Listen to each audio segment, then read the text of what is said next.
Mbote na bino balandi ya Canal Congo Télévision ndenge bozali ebele devant bitando na bino bike na tongo boye kolanda biso na compte ya tranche matinale o ezali moko ya animation o bolingaka makasi kasi biso toza na terrain pour na rubrique na biso ya coup de projecteur lelo eye na Yolocide kota la pe ko landela quand même moko ya ba vérité o ezali ko lobama pe ko elobama katango nyoso na mboka na biso na bisika to fandi kasi avec mosai na nzambe monene o to ena ye to komeka ko kundola na ye sika moko poto eba nini oyo ezali comme citation o ezali ko leka na mboka na biso en tout cas na biki bozali ona scotché avec Doudou Moutiri o ezali les cordons na plateau na biki erozo ko coloniser kitoko papa naza déjà na mabele o yebiki naza na terrain ozo landanga na minute yo totala ngwana biso na bino ndenge nini koleka et puis tokozonga koyebisa bino ndenge makambo ekotambola malamu. Merci tokota na église po tolanda pasteur.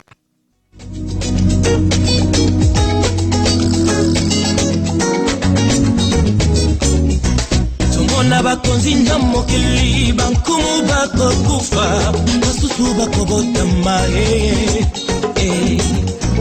tomona bakonzi na voilà, toye awa tozali toye awa na compte ya coup de projecteur et puis tozali kolanda matango oyo na Canal Congo Télévision na tranche matinale. Alors tolingi d'abord otala ba Kinois otala ba Congolais bazali baike bandeko tu ba diaspora oyo na biso même na TNT opesa bango kombo na yo pe oyebisa biso esika tozwami awa na kati ya église. Merci, Pessi, Saint-Denis Choukote, Biso, Kinshasa et puis partout dans le monde. On Jésus à Salamalam Bonabino. Comme le Biso est vendu, on fait Kinjoli, il est écrit. Nous sommes dans la commune de Kalamu, nous sommes dans le quartier Yolocide, sur l'avenue Molé, numéro 43 bis. Donc, nous sommes dans l'église et nous sommes dans l'Assemblée chrétienne. Jésus seul. Merci Moussa Nzambe tolandi wana prophète Ginzoli ndenge ya uti kosala présentation pe apesi bino adresse ya église esika ezomi na 43 bis sur avenue Mbole na commune ya Kalamu puis avenue Mbole, n'est-ce pas? Donc voilà.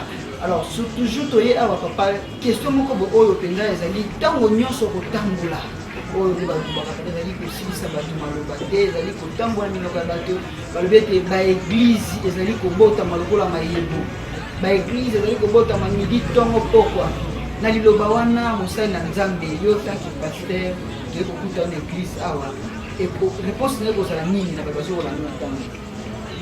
Merci ndeko journaliste pour la motuna kitoko tuni biso. Parlons des églises. Église ezobotamate. Parce que surtout que l'église ezalaka moko. Église ezamoko, église ezobotamate, po église ese botama déjà. Tango koli na biso Yesu Kristo yaki église ese botama. Oyo ezobotama wana ezande ba dénomination. Et na lingi peuple de Dieu au bazolanda biso de partout, il faut bayeba. Église eza nini. Kota ba église ezobotama, église ezobotama botamate, église ezamoko. Bible ezoloba na mokanda chrétien que toza na kati ya nzoto moko. Mais ezande na biteni, ndenge tolobaka. Biteni biekesani. Donc toza na kati ya même fonction mais ezaka na mwa bokeseni ya makabo. Donc soki ngai naza na assemblée chrétienne Jésus seul.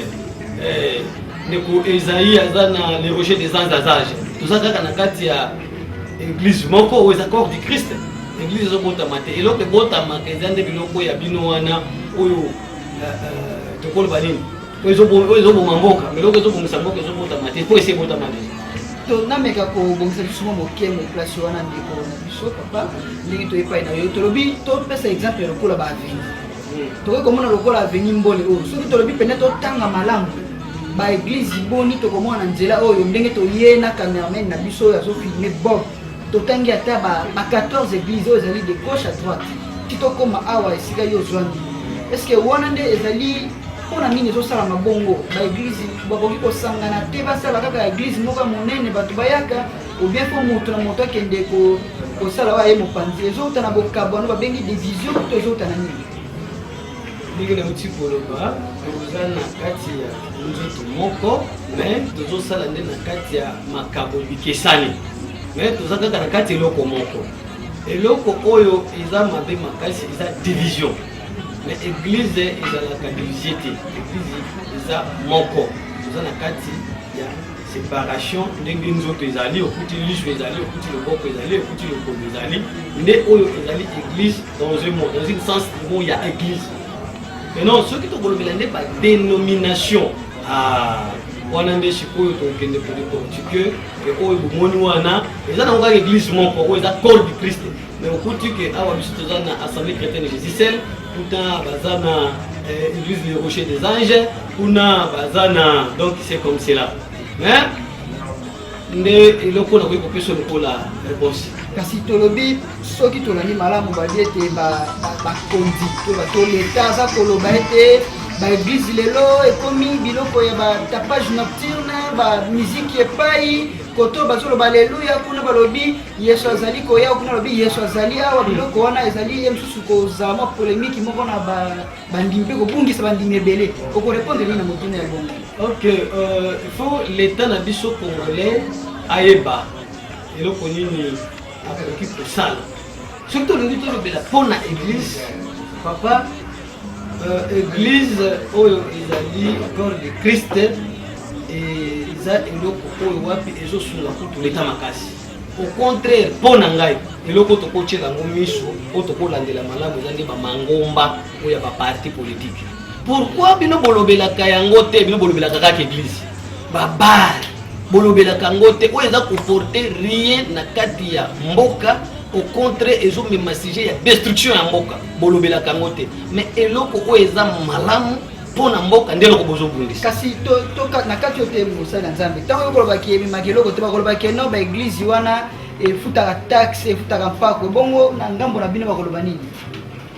Mais église be futaka mapako futaka pe biloko nango nyonso tout po tozwaka mikanda ya leta tozwaka bataxe ya leta nini tout epesamaka ya leta église epesaka bazwaka mikanda wana eofelete topesaka mwa eloko po bapesa biso au contraire biso tozokosunga leta mais leta azosunga église te donc mpona mosali na nzambe baoyo ezosala trouble ezali nde bamangomba politique oyo eza ebele nete obimi nete oke na avenir ya cinéma okuta oyo azalaki na parti oyo ya mwana mboka nani alongwa ake pa ote nga nasali oyo ya ngai oyo azalaki na cinéma wana tozwaka avenir ya cinéma okuta ke oyo azalaki pa oyo alongwa akuti pa oyo bango nde faut tolandela bango parce que bazoproduire eloko te na société au contraire bazomema distraction bazobema mboka na kokufa omoni soki tozongi mwa nsima ntango mboka ezalaki na parti moko okuti ke mboka ezalaki malamu mais ntango boye kaka na système ya multipartisme nde bisika mboka ekei kokufa nde bisika ekomi o te tolingi tosala lisanga boye omoni balobike te nani oyo alobaka malamu ale bapanji babengi oyo ake kotoyo oyo ake kotoyo nde touti komona euti kosalama na bambule euti koleka bango nde bazose divise mais église se divisaka te église se séparaka nde église se divisaka te batali que non na point oyo nzoli yo tikala awa na point oyo wana ndeko yo kende kote wana toza lokola place oyo insécurité ezali il faut batia mwa basusiati ebele pour que insécurité esala nini esila église eza lokola susiati spirituelle bisika oyo mabe eza ebele fo baeglise ye ebele pour que mabe wana esila donc nakoloba na moto balobi ke ezali baligablo to mwa esika ya kozwa bapaster tokolobi eza bongo tozali nde kosunga société. Ah oui papa église eza ligablo te église ezosunga société soko tulingi kosunga société nini nakoyebisa limbola biso ya liboso église ezosunga l'état makasi na éducation omoni soki moto arate éducation na ye na famille na ye arate éducation na école akozala éduqué mpe akozala rééduqué na église mutu soki asi akomaki inutile na société mais église ekozwa mutu wana mpe ezongisi utile c'est-à-dire quoi mutu abelaki malade bakende hôpital balembi mais ntango bakoya na mutu wana na église basambeleki mutu wana abiki lobi ezongisi susu na société mutu akomaki liboma nde toza na kai ya ndeko moko ya mobali liboma na kati ya liboma mais tosambeli mpo na ye nzambe abikisi ye lelo azongi utile akomi kosala mosala na leta donc ezongi lisusu kosalela société Donc l'état il faut alvande mécanisme malamu ya kusunga ba église et non ya koluka kopanza tope kokanga tope ko fragiliser église.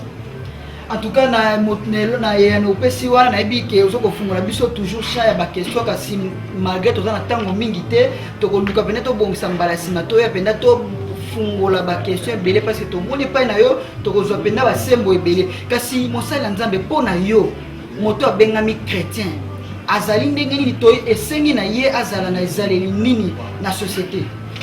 Ce que otali na acte des apôtres ndoko yeba les chrétiens azanani.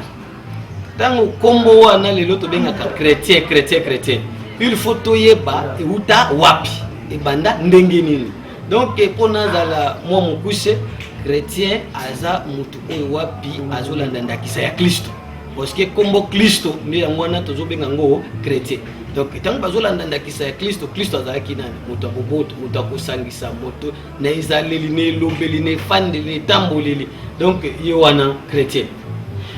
Mosala nzambe eza moto moko komelinga na moto siko yawa tozoloba likambo ya bino basala nzambe tozopesa respect mingi na ye awa na église na yo tomoni église Jésus seul ezali bien organisé omoni samiete jeune oyo zali kasi ozokosala mosala nzambe na bosolo kasi eloko nini ezali à la base ya ba séparation ya ba pasteur poko kalobi moko kuna matina na etando ike abandi azokoloba makambo ozolandolo bibinake oyo azokwakela moto kuna mbwakela biloko ya bongo na kati na bino basala nzambe utaka na nini. Ndeko journaliste eloko ya bongo na utaki koloba nao awa ke église se sépare. Soko tangi na mukanda ya jit okutaki bibezo ba qu'il s'est glissé parmi nous. Ba oyo wapi ba kota na biso ni azate oya bengama parce que mosala nzambo ya bonga oya bengama oya za né de nouveau oya za converti jamais ko le kaba na kofinga pe oya za converti to telemelaka nde babato wana oyo bazolinga ba changer ngolu ya nzambe neti biloko oyo salamaka te sur tout le plan tant physique spirituel mais au moni yango esalami il faut lukoyeba esalami ndenge nini. Bon, la Bible dit que les hommes spirituels jugent le tout. De motifs qui a jugé, à tout n'a miracle au sali angona ndenge nini par rapport à la lumière de la parole de Dieu o esala makati. Mais o esala ndenge nini. De ce côté les meli bongo olobi mabete, o telemeli nde mabe. C'est comme on dit que o wana aza ya bisoté, il s'est glissé. Soki e pesamela kiyo musala nzambe ozalata mokambi ya bandeko na yo ebele yo koki kolobela bango nini par rapport ya conduite ya musala na nzambe ndenge ozomona lelo. Par rapport ya conduite ya musala na nzambe ndenge tozomona lelo, bon là ndeko journaliste soki tokolobela ngo temps eza mokuse makasi musala ya nzambe na kolandisa liloba ya nzambe bandeko baza na kati ya liloba ya nzambe mona kolobela bango te ba onde baza libanda liloba na nzambe ngebisa bango kaka ke baluka bazongela nzambe babanga kanda na nzambe bao ba kosalaka biloko ya pamba wana oyo eza même pas fondé na kati ya liloba ya nzambe bazongela nzambe babanga kanda ya nzambe. Alors moi liloba moko na bandimi na yo oyo bazolanda na tango oyo tanki papa ya molimo liloba nini koyebisa ba liloba eza ya koyebisa bana nzambe ke tokomi na tango asuka bandeko basosola ke biloko tozomona oyo tozokende déjà vers la fin. Donc baluka bayeba vérité place ezali epi bakota na bosolo et non batika kolanda bilandalanda balanda bosolo batala bosolo po bosolo nde kokangolaka.